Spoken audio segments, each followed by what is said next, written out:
Dans cette vidéo de Projet Écolo, nous allons voir ce que sont les plaques tectoniques. De plus, on prendra aussi le temps de vous expliquer quels sont les différents types de plaques tectoniques, pourquoi elles se déplacent et quelles sont les conséquences de leur formation.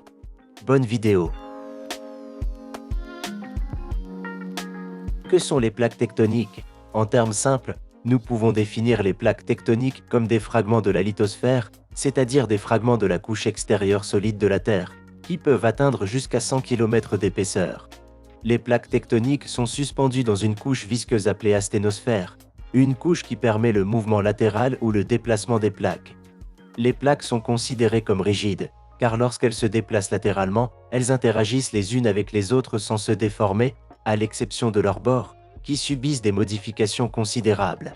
De plus, la lithosphère est composée de 14 plaques tectoniques majeures et de 46 plaques tectoniques mineures. La différence entre les plaques majeures et les plaques mineures réside dans leur taille, les plaques majeures étant plus grandes. Type de plaques: en fonction du type de croûte terrestre qui les forme, les plaques tectoniques peuvent être océaniques ou mixtes. Les plaques océaniques sont composées de croûte océanique, qui est mince et principalement composée de matériaux basiques contenant une plus grande proportion de fer et de magnésium. En général, elle est complètement immergée dans l'eau des océans. Les plaques mixtes sont principalement composées de croûte continentale et dans une moindre mesure de croûte océanique. Comme la croûte continentale prédomine dans leur composition, certaines les appellent plaques continentales.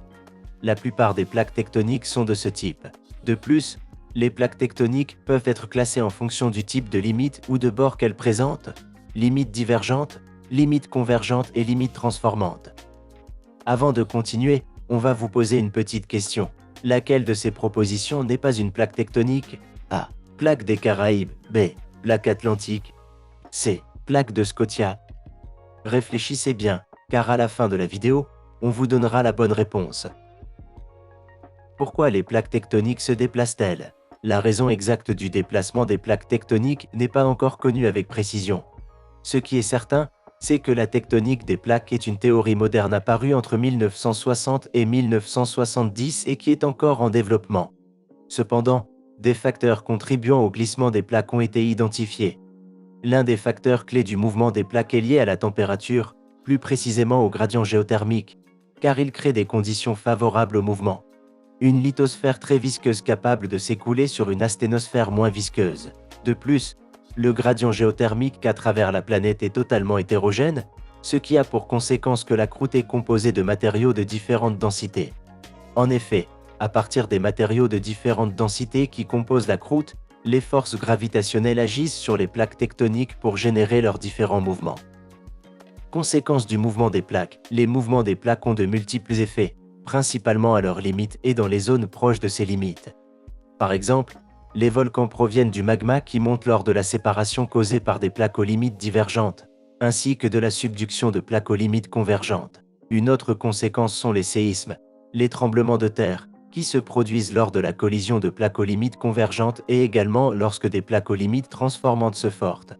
Enfin, un autre exemple concerne la formation des montagnes.